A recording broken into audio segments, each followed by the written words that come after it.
o fluxo de saída, a origem do sistema nervoso parasimpático, ele é crânio sacral, não é?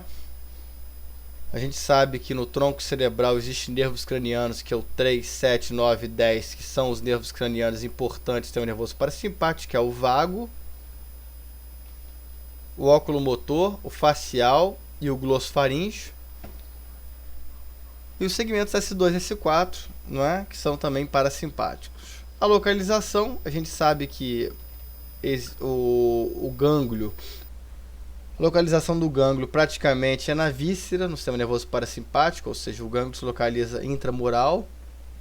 No sistema nervoso simpático, todo mundo sabe que a gente tem a cadeia paravertebral ganglionar, né? Estudamos na anatomia, esse gânglio normalmente é paravertebral, ou seja, é próximo ao sistema nervoso central, mas também pode ter um aglomerado ganglionar cilíaco, hipogástrico, mesentérico, etc. Outras especializações do sistema nervoso simpático. Como eu disse, o neurônio pré-ganglionar do sistema nervoso parasimpático é uma fibra longa e o pós-ganglionar é uma fibra curta. No sistema nervoso simpático é o contrário. O neurônio pré-ganglionar é curto, o neurônio pós-ganglionar é longo. A gente sabe que o sistema nervoso parasimpático tem poucas ramificações, poucos ramos comunicantes. E o sistema nervoso simpático tem muitas comunicações, eles ascendem, descendem, faz sinapse no gânglio adjacente, etc. Portanto, o sistema nervoso simpático ele tem uma cadeia de proliferação, de multiplicação das suas ações, que não acontece no sistema nervoso parasimpático. Não é? Normalmente o sistema nervoso parasimpático tem uma função de manter as funções e preservar e conservar energia, enquanto o sistema nervoso simpático, como eu disse, preserva o corpo para situações de emergência, de intensa atividade muscular. Os neurotransmissores, sabe que toda fibra colinérgica ou parasimpática libera acetilcolina, pré e pós-ganglionar. No sistema nervoso simpático a gente tem alguns nuances, né? Toda fibra pré-ganglionar libera acetilcolina, como eu disse. Muitas fibras pós-ganglionares, a maioria, liberam norepinefrina, são as fibras adrenérgicas. Algumas fibras liberam acetilcolina, como no caso de glândulas sudoríparas e alguns vasos sanguíneos de músculos. Né? E, obviamente, alguns têm atividade de liberar norepinefrina e epinefrina, como é o caso do neurônio pós-ganglionar especializado, que é a medula suprarrenal. A gente sabe que no córtex suprarrenal libera os hormônios mineralocorticoides, glicocorticoides e androgênios. E na medula é basicamente norepinefrina e epinefrina, sendo 80% de epinefrina e 20% de norepinefrina. Tentando associar agora as duas informações, a gente consegue ver aqui, olha, a cadeia paravertebral. De T1 a L2 é onde tem a saída do sistema nervoso simpático, aqui mostrando, né, dos gânglios paravertebrais, a saída para os diversos órgãos, coração, pulmão, fígado, pâncreas, alguns gânglios especializados como cilíaco, mesentérico, hipogástrico, etc. Né? E o sistema nervoso parasimpático, mostrando que o terceiro par craniano, o sétimo, o nono e o décimo são os mais importantes. Na verdade, o décimo par craniano, se você for observar nessa figura de forma crítica, você vai ver que ele inerva 80% dos órgãos e sistemas. Portanto, muitas vezes o sistema nervoso parasimpático é também chamado de sistema nervoso vagal, pois o décimo par craniano é o vago. Agora a gente vai estudar um pouquinho receptores do sistema nervoso autônomo. Fazendo uma revisão, mais uma vez, passar rapidamente por esse slide, a gente vê que no sistema nervoso parasimpático, o acetilcolina é o neurotransmissor pré-ganglionar, o receptor nicotínico é o receptor no neurônio pós-ganglionar. A fibra pós-ganglionar libera acetilcolina e o receptor no órgão efetor é o muscarínico. Existem receptores também pré-sinápticos que são importantes na regulação da liberação, ou seja, do feedback dessa liberação desse neurotransmissor. No caso da fibra simpática, o pré-ganglionar é curto, libera acetilcolina, o receptor é nicotínico no pós-ganglionar. A fibra pós-ganglionar simpática libera o neurotransmissor que é a norepinefrina, que atua nos seus receptores adrenérgicos, alfa e beta. E o somático, que é um neurônio único, né? Não tem neurônio pré e pós, é apenas um neurônio, seu receptor nicotínico tipo muscular. Mostrando o sistema nervoso simpático também tem alfa-2 pré-sináptico, que diminui a liberação de norepinefrina, é uma forma também de regular, de causar o feedback negativo, só a retroalimentação negativa, que é importante e é um mecanismo de ação de muitos fármacos que a gente vai ver. Sinapse colinérgica, síntese da acetilcolina. Essa acetilcolina que é liberada nesse neurônio pré-ganglionar autonômico, no neurônio pós-ganglionar parasimpático, também no neurônio pós-ganglionar somático, no neurônio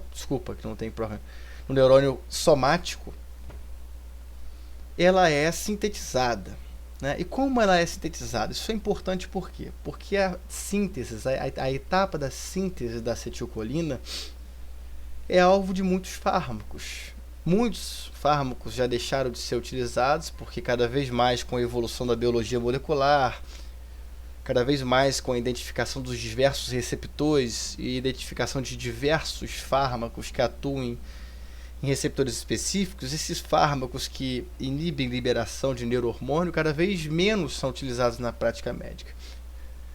Mas para interesse médico, clínico, para o estudante, isso é muito relevante e todos os livros os mais atualizados possíveis têm esses dados. No caso aqui, a biossíntese ou síntese da acetilcolina. Bom, a acetilcolina é formada a partir da colina, que é transportada para dentro aqui mostrando um neurônio, né? Um neurônio que pode ser um neurônio pré-ganglionar autonômico, pode ser um neurônio pós-ganglionar parasimpático ou mesmo simpático, dependendo da situação, e pode ser um neurônio do sistema nervoso central ou mesmo um neurônio que libera acetilcolina no músculo, mostrando que a acetilcolina é formada a partir da colina mais a acetilcoenzima A.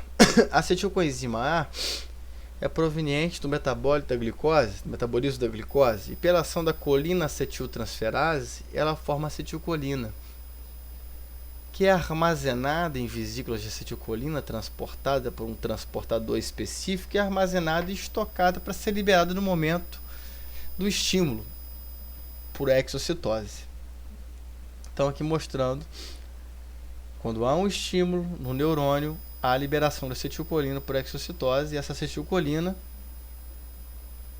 quando há um estímulo de polarização desse neurônio, como qualquer liberação de qualquer neurotransmissor, a participação do cálcio é fundamental, porque é ele que interage com proteínas na superfície das vesículas e faz com que haja essa tendência à exocitose, como eu mostrei aqui da acetilcolina, e ela vai atuar no tecido pós-sináptico. A acetilcolina não é liberada sozinha, ela normalmente tem coparticipação de alguns neurotransmissores, e o mais comum da acetilcolina é o peptídeo vasointestinal ativo vasointestinal, é o VIP, que é liberado, parece aumentar a ação dela e também modular sua ação. Sinapse colinérgica, ação da acetilcolina, uma vez liberada, não é? A acetilcolina vai atuar em seus receptores, nos receptores muscarínicos e nos receptores nicotínicos. Não cabe aqui, nessa aula introdutória de sistema nervoso autônomo, entrar em detalhes sobre os receptores da acetilcolina, sobre os receptores nicotínicos, muscarínicos, receptores da norepinefrina adrenérgicos, alfa e beta, mas de forma superficial a gente tem que a acetilcolina tem dois receptores, o grupo muscarínico E o nicotínico. O muscarínico atua nos órgãos e sistemas mais clássicos, coração, trato gastrointestinal e glândulas. E o nicotínico ganglionar nos gânglios e na junção neuromuscular, que é o nicotínico tipo muscular. Uma vez atuando nesse receptor, sendo liberado por exocitose, o final da ação da acetilcolina é dada pela hidrólise da acetilcolina em colina mais acetato, pela ação da acetilcolinesterase, uma enzima importante para nós médicos anestesiologistas, pois a inibição dessa enzima pode aumentar a ação da acetilcolina, e isso é utilizado na prática com alguns objetivos, como, por exemplo, reverter um bloqueio neuromuscular adespolarizante. A formação de colina mais acetato, a colina é sempre reutilizada e o acetato cai na corrente sanguínea e vai até o fígado fazer gliconeogênese hepática e manter o ciclo para a formação de glicose. Aqui mostrando a liberação da acetilcolina, ele pode atuar em receptores M1, por exemplo, no sistema nervoso central, no estômago. Quando atua em receptores M1, esses receptores muscarínicos estão acoplados à proteína G, e no caso M1, a proteína GS, que é a G estimuladora, que está ligado ao sistema de fosfolipase C, que quebra fosfolipídio de membrana em inositol 3-fosfato e diacilglicerol, que vai aumentar o cálcio intracelular. Em última instância, por exemplo, no sistema nervoso central vai causar uma excitação e no estômago vai aumentar a secreção de ácido clorídrico. Pode atuar também em receptores, por exemplo, M2. Receptores M2, ao invés de estar acoplado ao sistema de proteína GS, está acoplado ao sistema de proteína GI, ou seja, de inibitório. Portanto, inibe a enzima adenililciclase, que por sua vez inibe o MP ciclo, diminui a condutância ao cálcio, aumenta o potássio, hiperpolariza, inibe a ação neuronal e cardíaca. Por isso a gente sabe que a acetilcolina no coração diminui o inotropismo, o cronotropismo e o dromotropismo. No sistema nervoso central diminui a atividade neuronal. Também atua em receptores de M3, nesse caso tendo ação semelhante ao receptor M1. Eu sempre digo, M1, M3 e M5 tem um efeito semelhante, ou seja, ligado à proteína G. Dessa forma, a G estimuladora, que é a GS, todos vão aumentar IP3, inositol 3-fosfato e diacilglicerol. Em última instância, aumento de cálcio, aumento de secreção e contração, nesse caso aqui em glândulas, secreção, e músculo liso, contração e síntese de dióxido nítrico.